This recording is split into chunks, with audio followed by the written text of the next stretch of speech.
தீமையும் நினைக்காத நல்ல ஒரு தகப்பன் உமை போல இல்ல.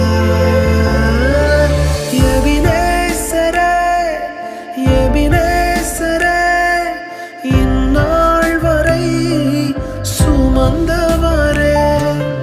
எபினேசரே, எபினேசரே, என் நினைவாய் இருப்பவரே. நன்றி, நன்றி, நன்றி. இதயத்தில் சுமந்தீர்